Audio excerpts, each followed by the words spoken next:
राधे राधे कृष्ण कन्हैया गोपाल प्यारो मुरली बजैया। जय श्री राधे, जय श्री राधे।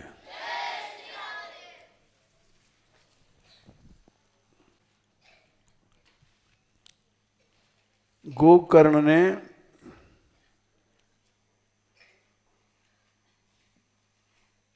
अपने पिता को केवल 2 श्लोक सुनाए हैं।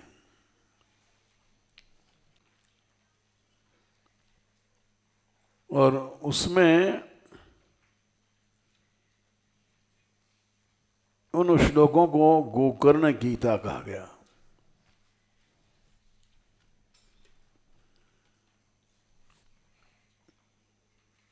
इतना क्यों उन श्लोकों की कीमत की गई?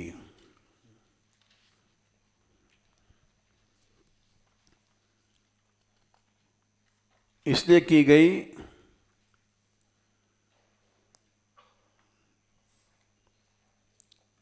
महात्म के 4थे अध्याय में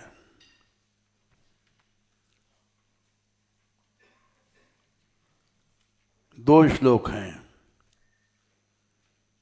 79 और 80।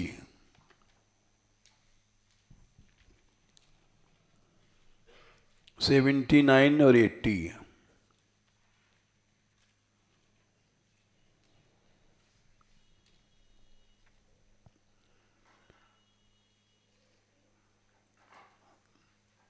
तुम्हारे पास भागवत है कि नहीं है? नहीं है तो मांग लो जा करके।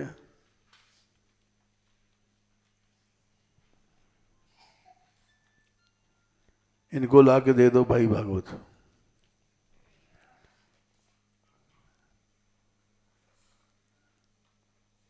नए व्यक्तियों को इसलिए नहीं दिया जाता है जाने कब चले जाएं, हैं? ठीक है, देखो देखा करो पास की पुस्तक में।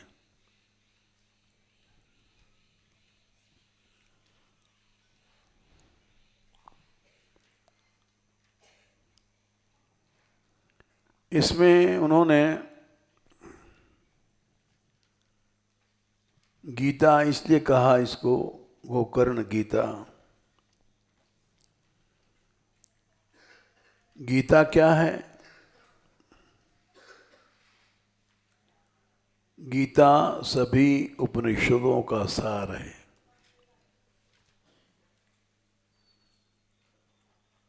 सर्वा उपनिषदो गावो दोग्धा गोपाल नंदना।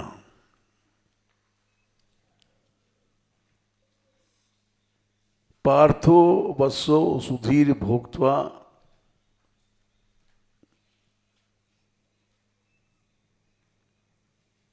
जिसके लिए गीता भगवान ने दुहा, वो अर्जुन तो है बछड़ा, सभी गायें हैं, उपनिषद जितने हैं सब गायें हैं।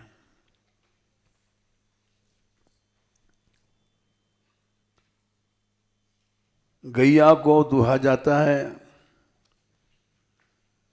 दुग्धम गीतामृतम महत, और उससे दूध निकलाता है।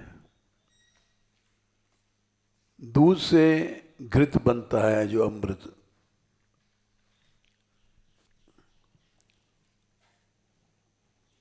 एक श्लोक में गीता की महिमा कह दी गई। गीता क्या है? अमृत है।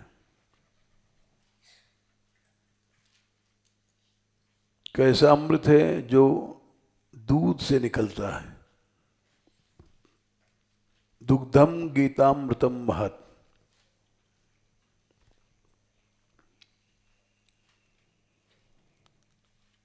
देने वाला कौन है? गोपाल, कृष्ण।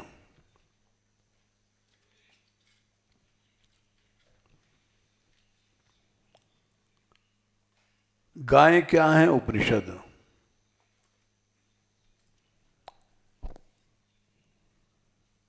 उपनिषदों में ब्रह्म विद्या का वर्णन किया गया है।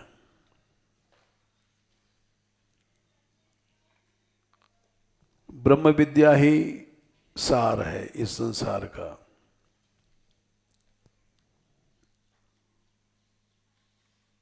क्योंकि इस संसार का सार क्या है? ब्रह्म।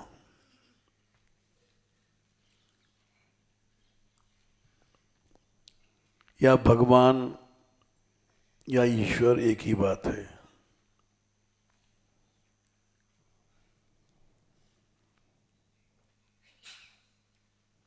धर्म अर्थ काम मोक्ष का सार क्या है? भगवान।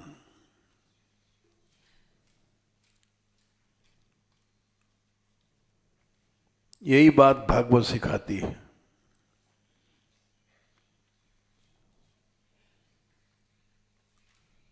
जिसने इस सार को जान लिया, भागवत जान लिया।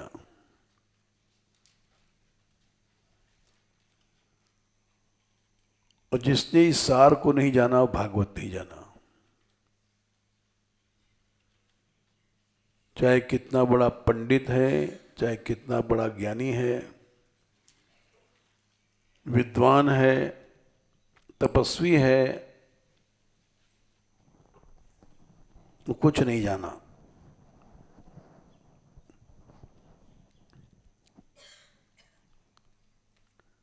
इस बात को श्रीमद् भागवत में कहा गया है।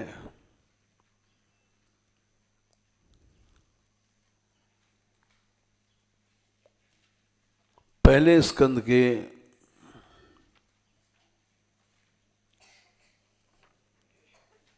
2 अध्याय में ही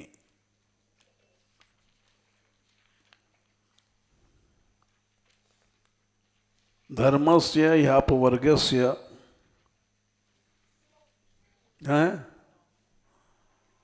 2:9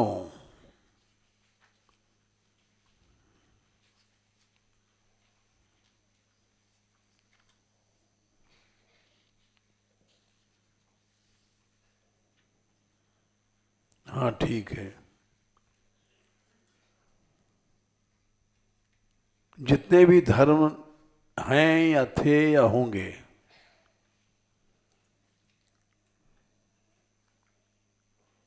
उनका फल क्या है? अपवर्ग।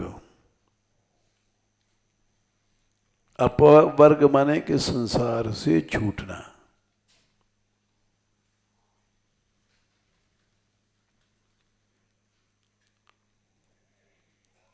जिन धर्मों से संसार नहीं छूटता है, वो धर्म धर्म नहीं है।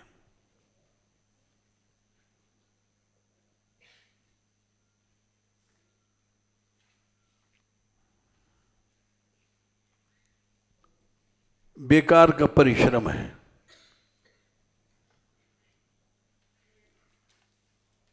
उन धर्मों को करना एक फालतू मेहनत है।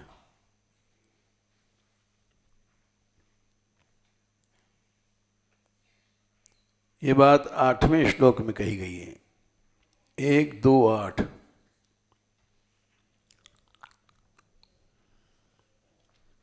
हर आदमी धर्म सिखाता है।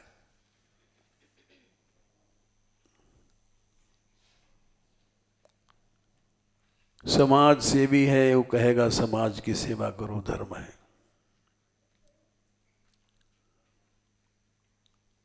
वेद को मानने वाला कहता है मातृदेवो भव पितृदेवो भव, यही धर्म है।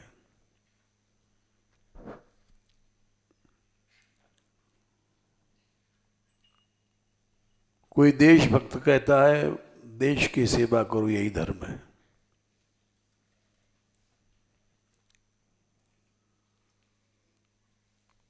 कोई दान लेने वाला है, कहता है दान ही धर्म है।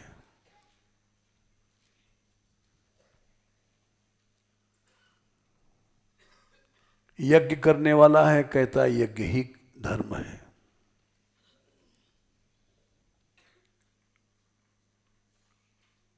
अभी परसों भी कोई हमसे कह रहा था कि बच्चे क्या बलि वैश्वदेव करते हैं, यानी यज्ञ करके भोजन करना चाहिए। हमने सुन लिया।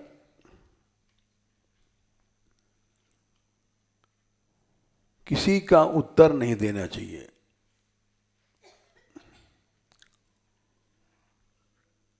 ये बच्चे कर्म कांड नहीं करते, विशुद्ध भागवत धर्म का ये अनुष्ठान करते हैं।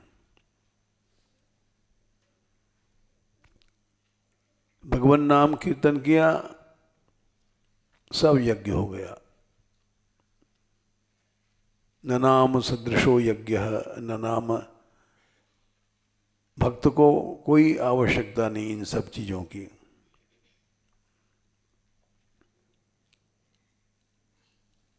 उत्तर क्यों दें? क्योंकि वो समझ नहीं पाएगा। उसकी निष्ठा कर्मकांड में है। उत्तर नहीं देना चाहिए। परसों हम आ रहे थे गाड़ी से रसमंडप से इधर, कोई व्यक्ति मिला रास्ते में। हम गाड़ी में बैठे थे। उसने कहा, महाराज देशी गाड़ी यहाँ इस्तेमाल कीजिए। हमको पता नहीं था कि गाड़ी देशी है कि विदेशी है।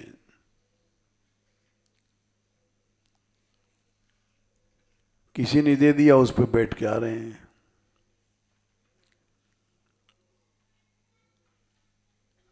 तो हमारे पास वालों को बुरा लगा, ये ऐसा क्यों कह रहा है। हमने कहा उत्तर नहीं देना चाहिए, वो देशभक्त है,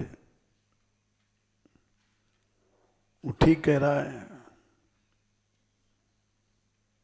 तुम साधु होकर के विदेशी चीज इस्तेमाल करते हुए ठीक नहीं है।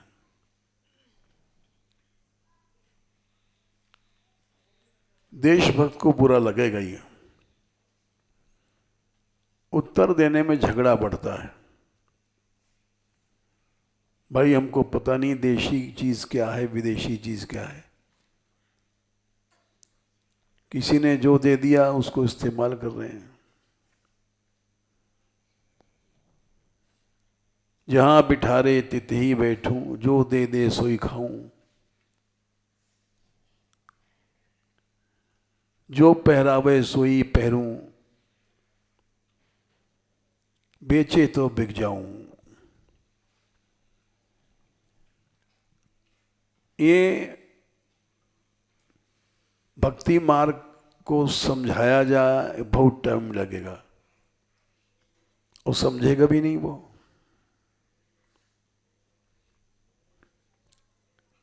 हम उसको गीता की ज्ञान करेंगे, यदृच्छा लाभ संतुष्ट है। भगवान ने कहा जो कुछ मिल गया उसमें संतुष्ट हो जा।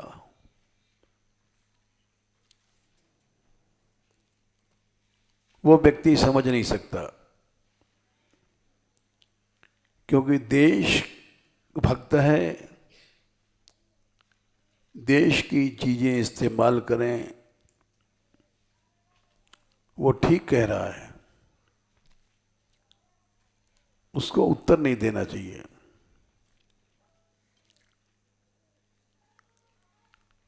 कि संसार के जितने धर्म हैं, बहुत से लोग आते हैं कहते हैं इन बच्चों को माँ बाप की भक्ति सिखाओ। सुन लेते हैं, उत्तर नहीं देते हैं। अरे भाई ये वैदिक धर्म है। भागवत धर्म ने तो सबको छोड़ करके भगवान की शरण ग्रहण करनी पड़ती है, चाहे माँ हो चाहे बाप हो।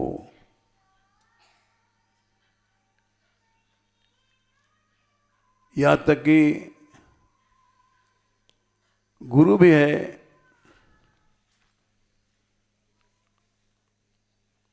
वो भी भागवत धर्म के लिए छोड़ना पड़ता है।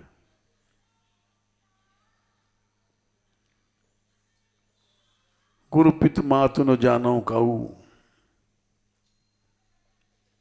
लक्ष्मण जी ने कहा न माँ को जानता हूं, न पिता को जानता हूं, न गुरु को जानता हूं।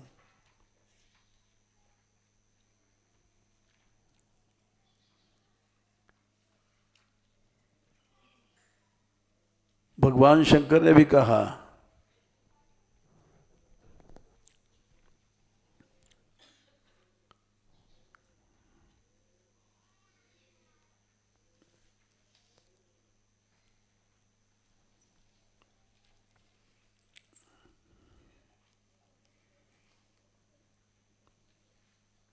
अरण्य कांड में,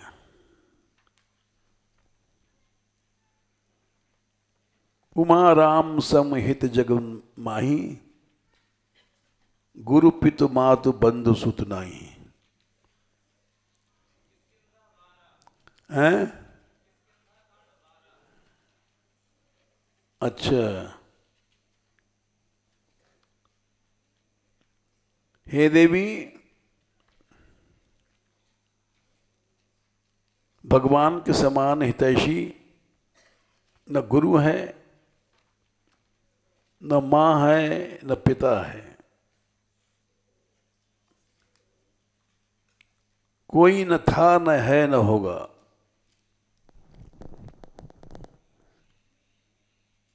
अब कोई गुरुनिष्ठ लड़ाई करे कि नहीं, गुरु भगवान से बड़ा होता है,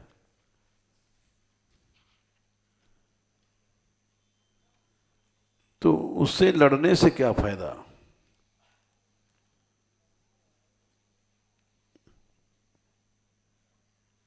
हाँ ठीक है, चौथा कांड अरण्य कांड है, 12वां श्लोक है, 12वां दोहा।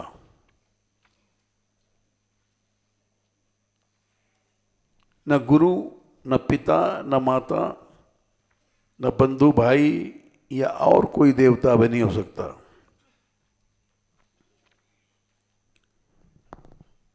यही बात भगवान राम ने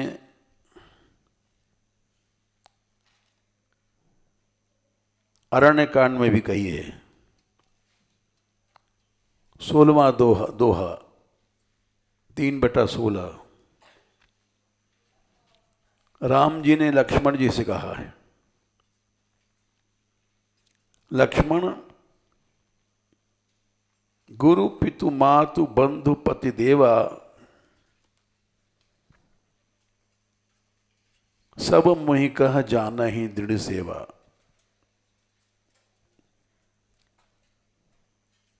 भगवान ने उपदेश दिया अनन्य धर्म का।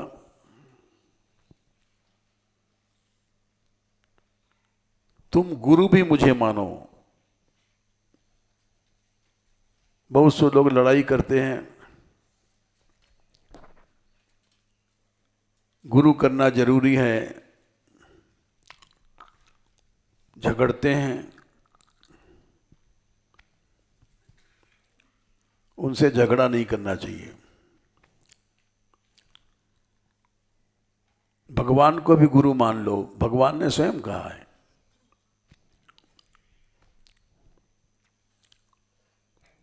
भगवान कोई पिता मान लो, भगवान कोई माँ मान लो, भगवान कोई बंधु मान लो, भगवान कोई पति मान लो, भगवान कोई देवा मानो, और आखिर में बोले सब मोहि कह जानई दृढ़ सेवा। और जो कुछ संबंध होते होंगे दुनिया में, चाचा ताऊ,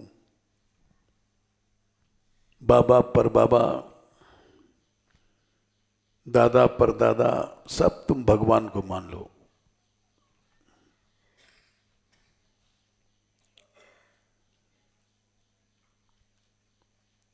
ये बात स्वयं भगवान ने कही है।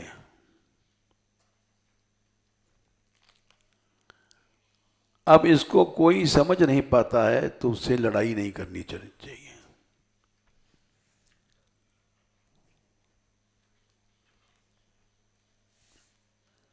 उससे कोई लाभ नहीं विवाद करने में। श्रीमद् भागवत में भी यही बात कही गई है।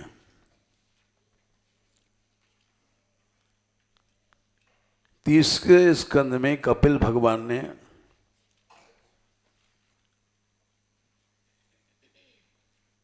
25वें अध्याय में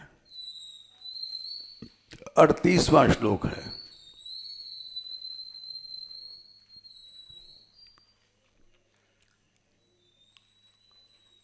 बोले तुम हमें सब कुछ मान लो,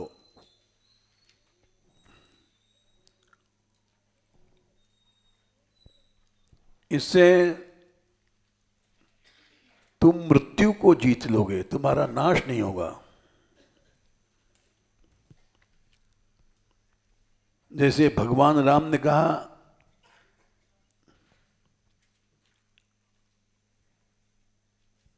वैसे कपिल भी भगवान है, अवतारों में है।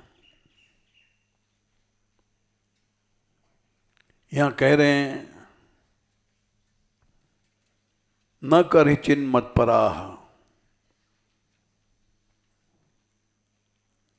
अपनी मां को उपदेश दे रहे हैं, माता जी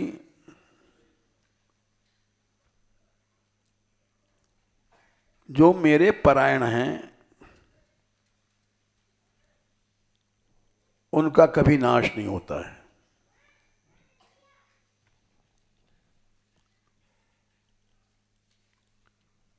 मेरे परायण माने मेरे भक्त, शांत रूप है मेरा, माया नहीं है वहां।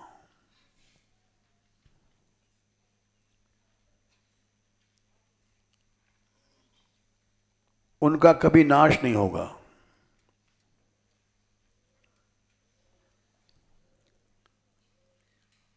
और मेरा जो मैं अनिमिषा है, काल चक्र,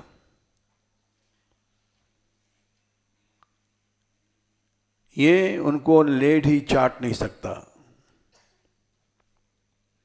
काल सबको चाट जाता है।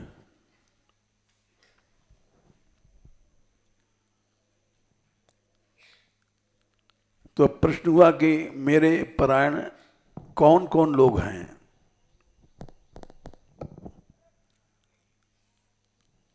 बोले एक ही रास्ता है भगवान के परायण होने का।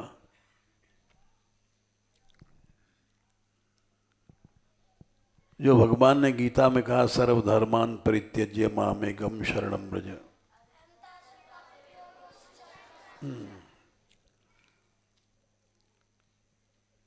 अधर्म को नहीं, सब धर्मों को छोड़ दो।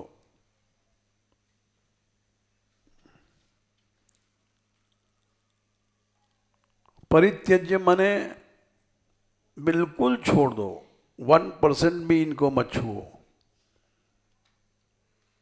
परिवर्जने से भी परित्यज बनता है और परितः आदि शब्द बनाया जाता है। अभितः परितः, चारों ओर से छोड़ दो।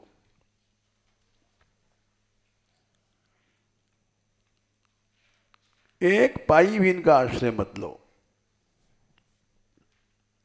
परि सर्वतः, सर्वतः परित्यज्य, छोड़ दो।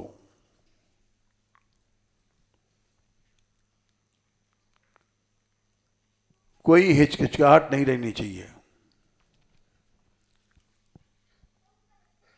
कि हमको अपराध लगेगा, हमको पाप लगेगा। बोले पाप जो लगेगा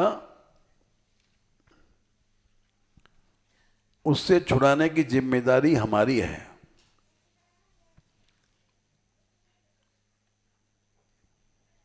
हम त्वा सर्व पापेभ्यो मोक्षयिष्यामि मा शुचः। उसका जरा भी शोक नहीं करना तुम, क्योंकि जो आत्मा आएगा दुनिया का वो अपने हिसाब से शिक्षा देगा।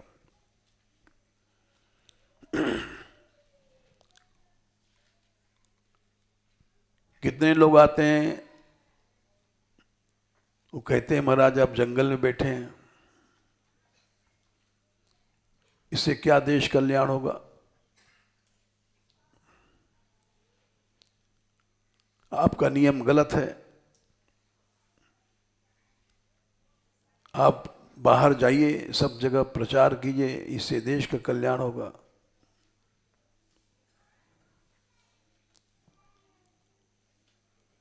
उनको सुन लेते हैं हम, जवाब नहीं देते हैं।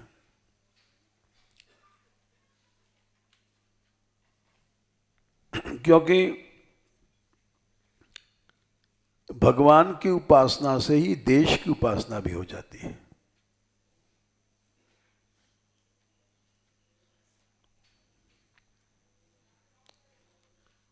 यथा तरोर्मूल निषेचनेन तृप्यन्ति तस्कंद भुजोपशाखा। पेड़ की जड़ में पानी दे दो तो उससे तना, पत्ते, फल फूल सब में पानी लग जाता है।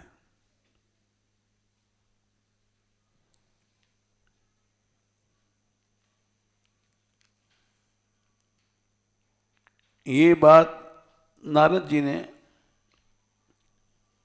समझाया है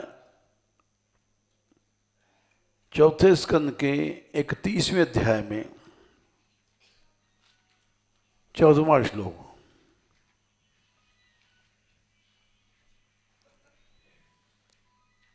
वृक्ष की पानी में जड़ दो, मूल कहते हैं जड़, जल को सींच दो तो उससे उसके स्कंध माने तने, भुजा माने डाल, उपशाखा माने टहनियां। टहनियों में भी पत्ते रहते हैं। अलग अलग पत्तों को पानी देने की जरूरत नहीं है, अलग अलग डालों को पानी देने की जरूरत नहीं है।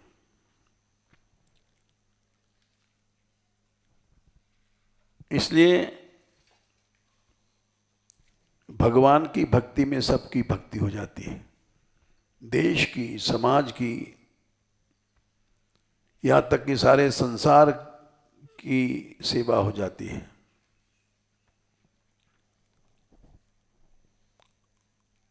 लोग विश्व कल्याण यज्ञ करते हैं।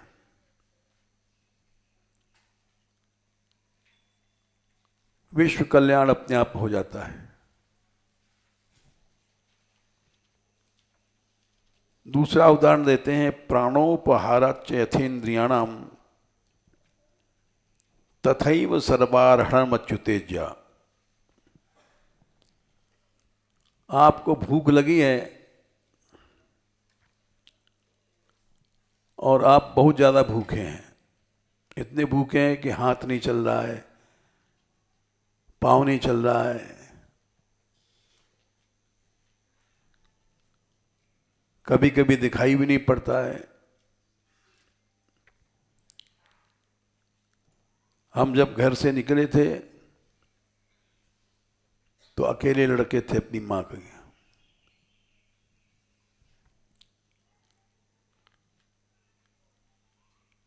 घर से निकलने के बाद उन्होंने भोजन छोड़ दिया, क्योंकि माँ का प्यार ऐसे ही होता है। और फिर विधवा मेरी माँ थी, पिता नहीं थे,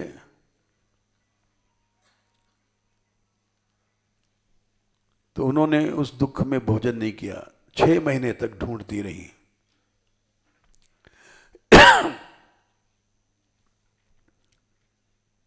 फिर वो उनको पता लग गया कि हम चित्रकूट के जंगलों में हैं, तो किसी को साथ लेकर के चित्रकूट गई।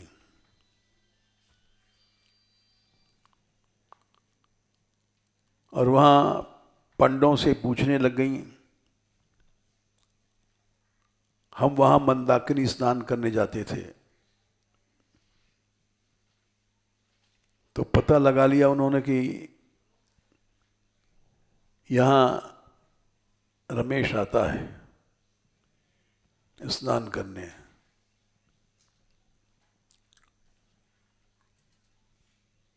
तो वो किसी पंडे के झोपड़ी में रुकी थी और उस पंडे ने दया करके उनको जगह दिया था रुकने का।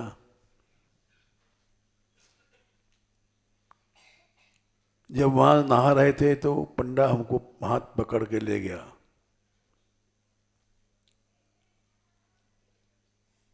चलो एक काम है तुमसे। हम लेके गए, उसको लेकर के गए तो हमारी माँ वहाँ एक झोपड़ी में पड़ी थी और पंडे ने कहा कि माताजी तुम्हारा लड़का आ गया। तो वो उठी, उनको दिखाई नहीं पड़ा।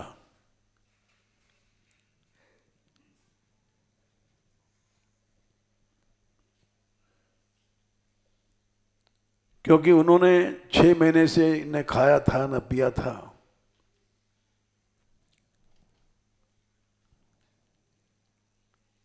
और उनको देख करके हमें भी आंसू आ गए कि क्या इनकी दशा है। उठ नहीं पाई तो पंडे ने खड़ा किया उनको, फिर लिपट गई। तब बोले हाँ यही हमारा लड़का है।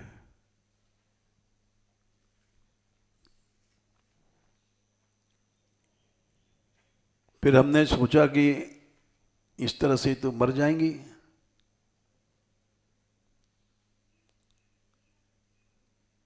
तो हम उनको लेकर के इलाहाबाद पहुंचाने गए, क्योंकि वो हमारे बिना नहीं जा सकती थी।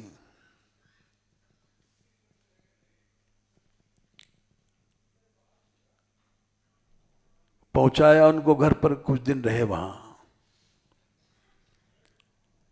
रोज समझाते थे। वही हमारा अंतिम जाना था इलाहाबाद।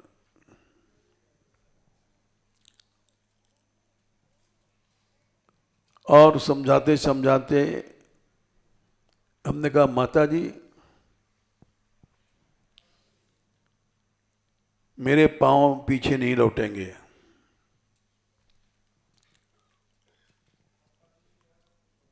मैं तुम्हारे पीछे यहां आया हूं, नहीं तो मैं इस जीवन में यहां नहीं आता।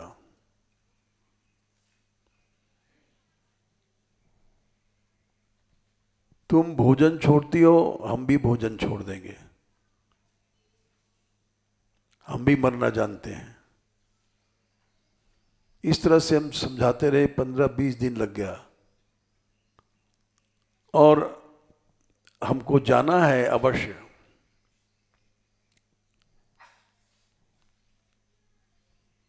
तो अब तुम क्यों रोकती हो, हम भी यहां मरेंगे।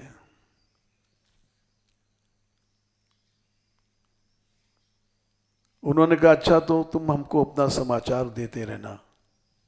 हमने कहा हाँ हम देते रहेंगे। फिर हम ब्रज में चले आए।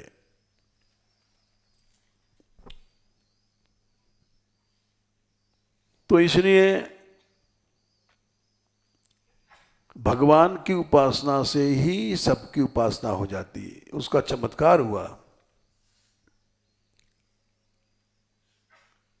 हमारे यहाँ आने के बाद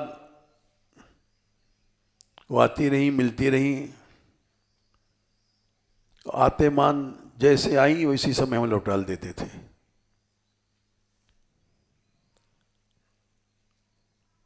फिर हमारे बाबा ने कहा, जो गुरु महाराज थे, कि तुम इनको यहीं रखो ब्रज में, इसमें तुम्हारे भजन का नाश नहीं होगा, धर्म का पालन हो जाएगा, इनको ब्रजवास मिलेगा।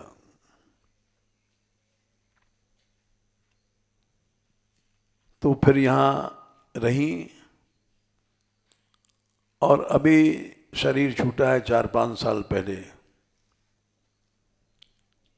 जब तक रही ब्रज में, वहाँ नीचे कीर्तन होता था। जहाँ रसकुंज बना है, बिल्डिंग इतनी बड़ी बनी है, वो उन्हीं की कुटिया तोड़ करके इतनी बड़ी बिल्डिंग बन गई। जहाँ सैकड़ों लड़कियां रह रही हैं, उन्हीं के नाम से गौशाला खोली गई है, माता जी गौशाला।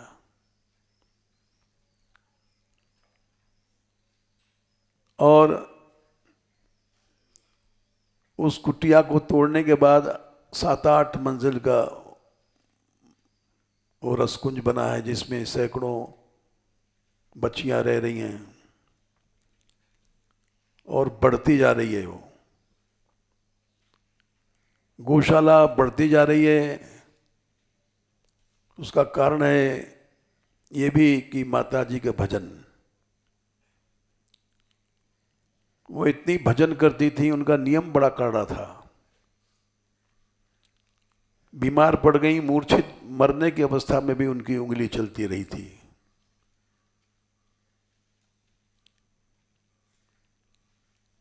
तो अगर हम दया करते आसक्ति में, तो हमारा भी नाश होता, उनका भी होता। जब वहाँ वो रहती थी तो एक तार आया, उन गिर पड़ी थी, खोपड़ी फट गई थी, और तार आया कि जल्दी दर्शन कर जाओ, उनका शरीर जाने वाला है।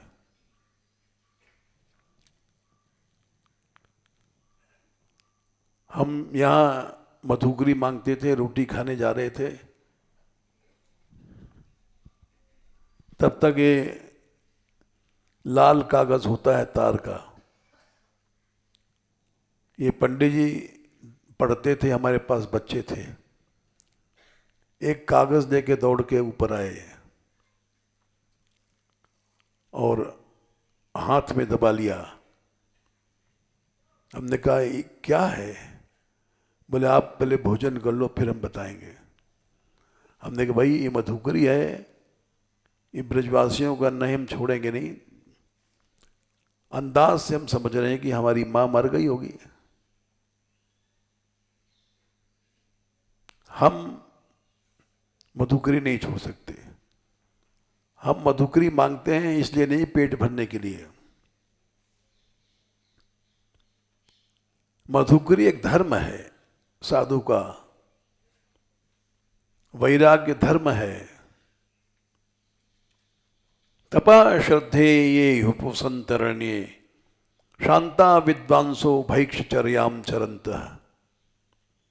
उपनिषदों में लिखा है, तपस्या और श्रद्धा से तुम उपासना करो, ते सूर्य द्वारेण विरजा प्रयांति यत्रामृत पुरुषो अभ्यात्मा। उपनिषदों में लिखा है कि तपस्या और श्रद्धा से तुम भिक्षा आचरण करो, वो पवित्र अन्न होता है। और उससे तुम भगवान की प्राप्ति कर लोगे। यथान्नम तथा मनः।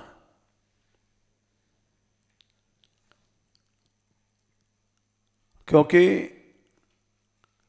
अन्न की शुद्धि से अपने आप अंतःकरण शुद्ध हो जाता है। आहार शुद्ध हो सत्व शुद्धि, सत्व शुद्ध हो ध्रुवा स्मृति, तत्प्रतम लंबे सर्वग्रंथि नाम विमोक्षणम। ये श्रुतियों में कहा है। आहार अगर तुम्हारा शुद्ध है तो अंतःकरण शुद्ध हो जाएगा। अंतःकरण शुद्ध होने के बाद ध्रुवा स्मृति मिल जाएगी। ध्रुवा स्मृति के बाद सभी अविद्या की गांठें कट जाएंगी और इन्हें भगवान की प्राप्ति हो जाती है।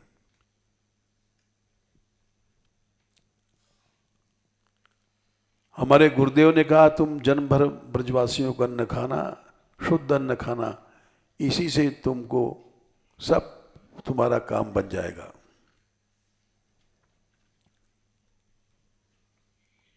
वही परंपरा अब तक चल रही है। बाहर अंडरे भंडारों में नहीं गए हम। वही परंपरा मान मंदिर में चल रही है। यहां के जितने साधु हैं 50 से ज्यादा साधु हैं, और केवल मधुकरी मांगते हैं, उसी से सब काम चल रहा है।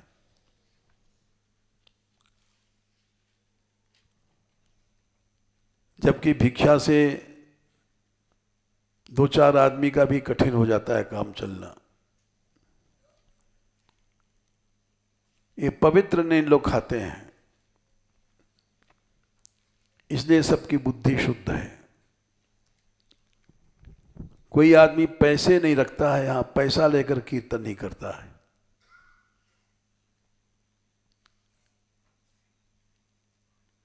बच्चों को देखो, इनको भी वो त्याग है, एक पैसा दे के देखो तो नहीं लेते हैं, बिना सिखाए, क्योंकि शुद्ध अन्न खाते हैं। लड़कियां हैं, ये भी कुछ नहीं रखती हैं। जो रहनी है यहां पर भगवान की कृपा से, लड़कों में लड़कियों में, उस सारी दुनिया में नहीं है, क्योंकि सब शुद्ध अन्न खा रहे हैं।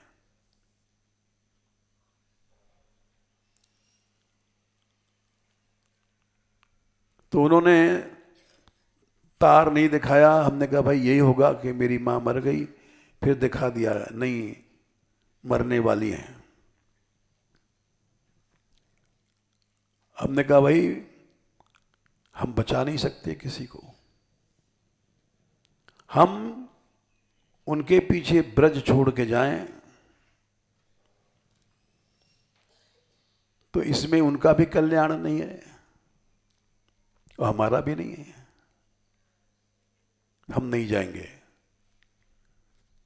उसका फल था कि वो बच गई, और बचने के बाद ब्रज में आई, 40 साल ब्रज में रही।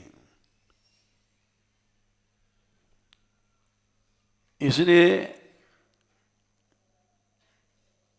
कपिल भगवान ने कहा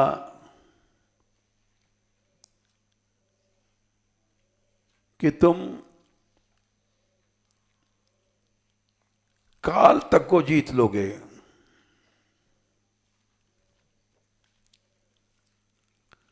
अगर हमारे परायण हो जाते हो। परायण माने क्या होता है? 3, 25, 38 न कर चित मत पराह। मत पर मने मेरे अनन्य परायण जो हैं उनका नाश नहीं होता, काल उनको चाट नहीं सकेगा। कैसे होते हैं? जिनका ये शाम अहम प्रिय, जिनका प्यार मुझसे ही है, जिनकी आत्मा हम है, जिनका बेटा बेटी हम हैं। लोग किसी जीव को अपना बेटा मान लेते हैं, वो गलत है। सखा मैं हूं, गुरु मैं हूं, सुहृद मैं हूं, दैव मैं हूं, इष्ट मैं हूं।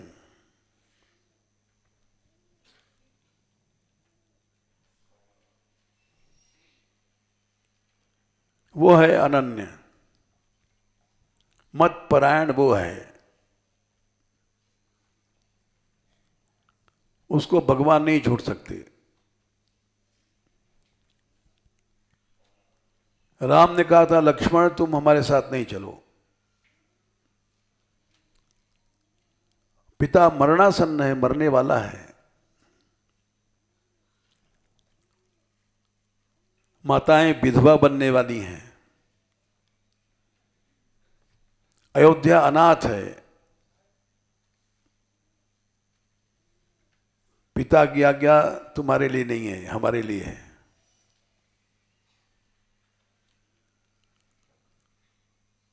गुरु भी रोक रहे हैं वशिष्ठ। गुरु आज्ञा है, पिता आज्ञा है, माताएं भी सब चाहती हैं। लक्ष्मण जी ने बात काट दिया।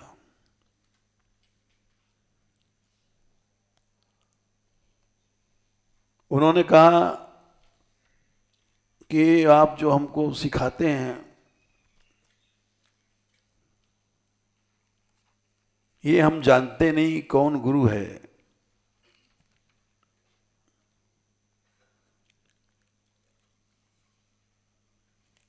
कौन माँ है,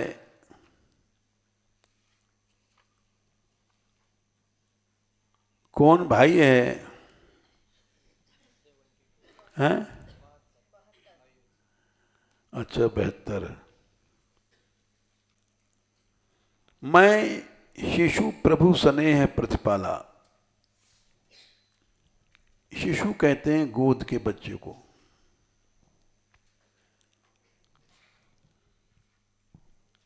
उसके ऊपर आप बोझ रख रहे हैं, एक हंस के ऊपर पहाड़ का बोझ। मंदर मेरु को ले हिमराला।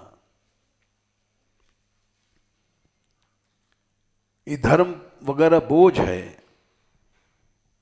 नरवर धीर धर्म धुरधारी, निगम नीति कहते अधिकारी। वेद का धर्म है कि माता भगवान, पिता भगवान। निगम नीति के अधिकारी वो हैं जो श्रेष्ठ नरवर माने मनुष्य हैं। धर्म का बोझ जिनके ऊपर है समाज का। मैं श्रेष्ठ पुरुष नहीं हूं।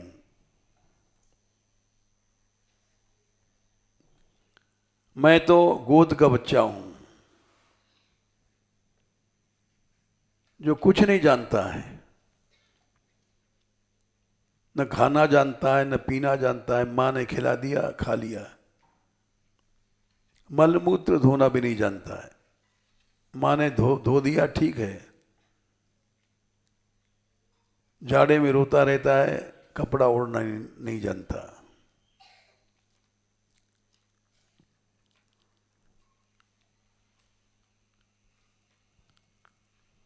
मैं ऐसा शिशु हूं, केवल स्नेह से पालित हूं। उसके ऊपर आप धर्म का बोझ रखते हैं। गुरु पितु मातु न जानो काहू। हमें पता ही नहीं गुरु क्या चीज है। एक गोद का बच्चा क्या जानेगा गुरु। एक गोद का बच्चा जानता नहीं, अपनी मां को भी नहीं पहचानता, बाप को भी नहीं पहचानता। धीरे धीरे पहचानता है।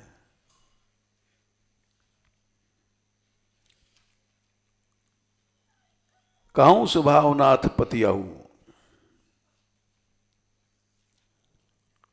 जहां लग जगत स्नेह सगाई, प्रीति प्रतीत निगम निज गाई। संसार में फिर आदमी प्रेम करता है, बड़ा हो जाता है। ये हमारा मित्र है, ये हमारा फ्रेंड है, विश्वास करता है ये हमें जरूर सहायता देगा। प्रीति और प्रतीति फिर संसार में सीखता है। हम लोग साधु बन करके चेला करते हैं, ये हमको पैसा देगा, ये हमारी सेवा करेगा, ये चेला है। और भगवान से दूर हो जाते हैं। जो गुरु करे शिष्य की आस, श्याम भजन से भया उदास। गुरु भी अगर शिष्य पर भरोसा कर रहा है तो भगवान से विमुख हो गया।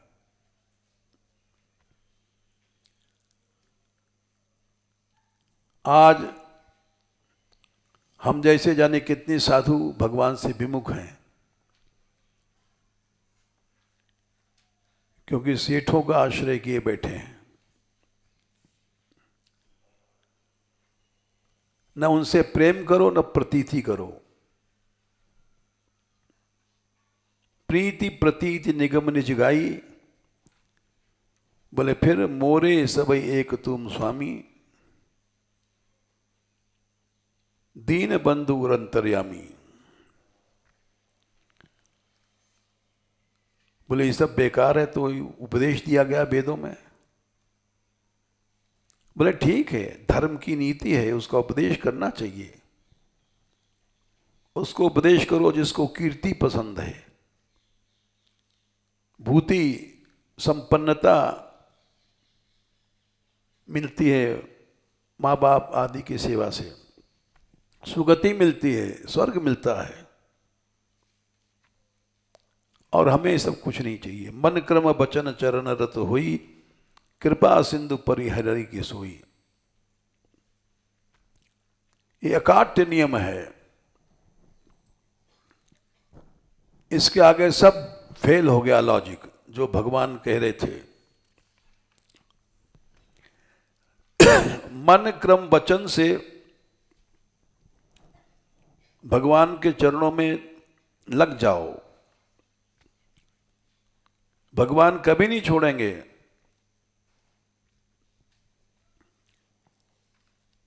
बस यहां पर विवाद समाप्त हो गया।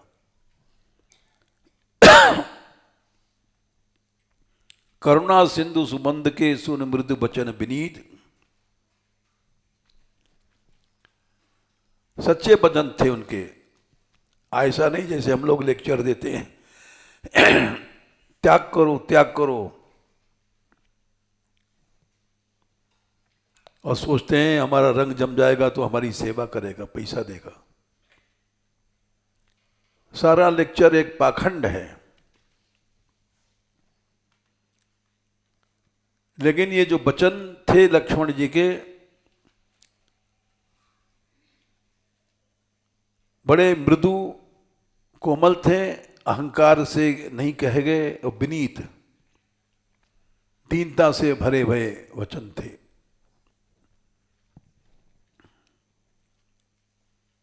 हृदय से लगा लिया। समुझाए उरलाए प्रभु जानी स्नेह सभीत।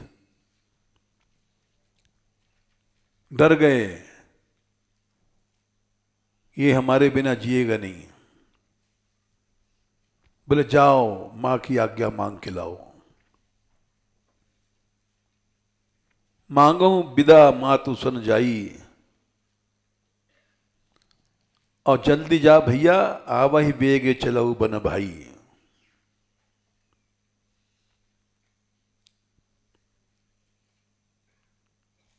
भगवान की वाणी सुन करके बोले ओ भयउ लाभ, लाभ हो गया जीवन का, बढ़ गई बड़ी हानि। हानि था अगर हम इन धर्मों में फंसते। लोग वेद के धर्मों में फंसते तो नुकसान होता।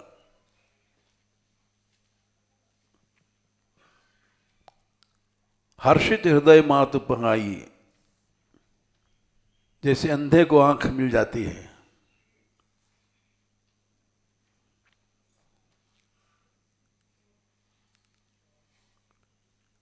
मां भी ऐसी है, ऐसी आज तक भई नहीं कभी।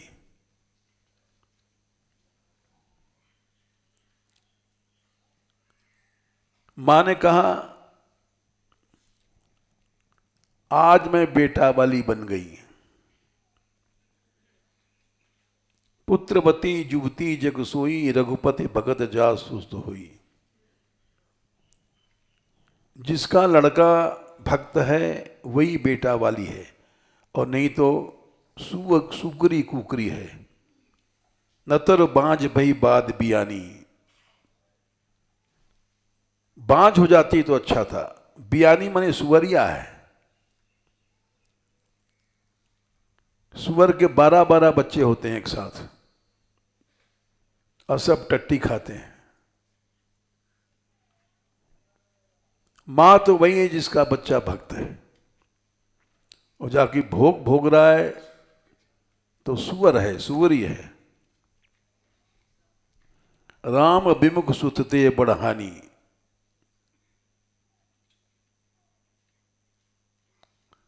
या दूसरा पाठ है राम विमुख सुते हित जानी। जो भगवत भक्ति से हीन बच्चों से प्रेम करती है वो सुवरिया है। तुमरे भाग राम बन जाही, तुम्हारा भाग खुल गया लक्ष्मण, तुम अकेले सेवा करोगे भगवान की। दूसर है तू तात कुछ नहीं। संसार के समस्त पुण्यों का फल है भगवान के चरणों में प्रेम हो जाना।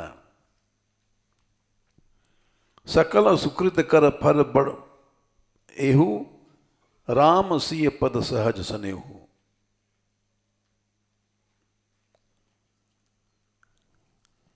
तो इसलिए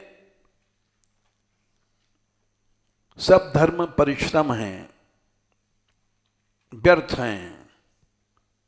धर्म स्वनिष्ठिता पुंसाम विश्वक्सेनु कथासु यः, नोत्पादयति अर्धेश्रम एव हि केवलम। भागवत अध्याय 2 प्रथम स्कंड के 2/7, 1, 2, 7 नहीं 8 है। बड़ा पालन किया किसी धर्म का, लेकिन भगवान की कथाओं में इन्हें भगवान में प्रेम नहीं हुआ तो सब श्रम है, बेकार मेहनत है।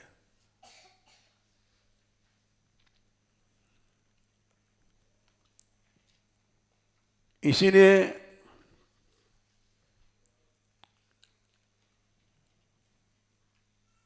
कोई समझे या ना समझे,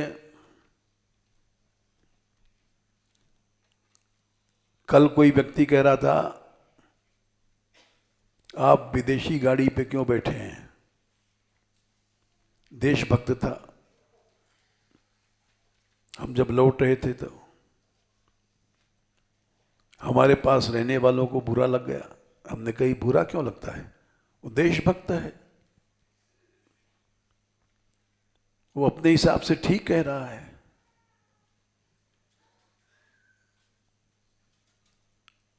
और तुम अपने हिसाब से ठीक हो।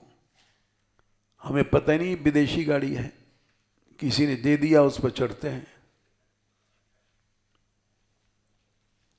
वो भागवत धर्म समझ नहीं सकता। जहां बिठा रे तिथि ही बैठूं, जो दे दे सोई खाऊं, मेरी वाकी प्रीत पुरानी बेचे तो बिक जाऊं। वो बेचारा देशभक्ति के धर्म में फंसा हुआ है। बढ़िया है। वो भागवत धर्म को नहीं जान सकता। भगवान की भक्ति से ही धर्म विश्व का कल्याण हो जाता है, सारे देश का, सारे संसार का। यही बात यहां कह रहे हैं नारद जी। प्राणोपहारा च यथेन्द्रियाणाम, जैसे भूख लगी है, हाथ पांव नहीं चल रहा है, आंख से दिखाई नहीं पड़ता। हमने अपनी माँ का उदाहरण बताया कि उनको देखना बंद हो गया था, दृष्टि 6 महीने थे और रोती रही। फिर जब भोजन मिला तब हाथ पांव में शक्ति आई।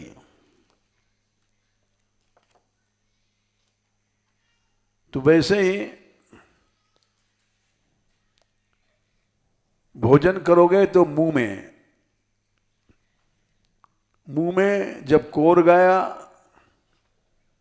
तो सारी इंद्रियां काम करने लग गई। हाथ भी चलने लग गया, पांव चलने लग गया, आंख चलने लग गई, कान चलने लग गया। प्राणोपहारा चेथेन्द्रियाणाम,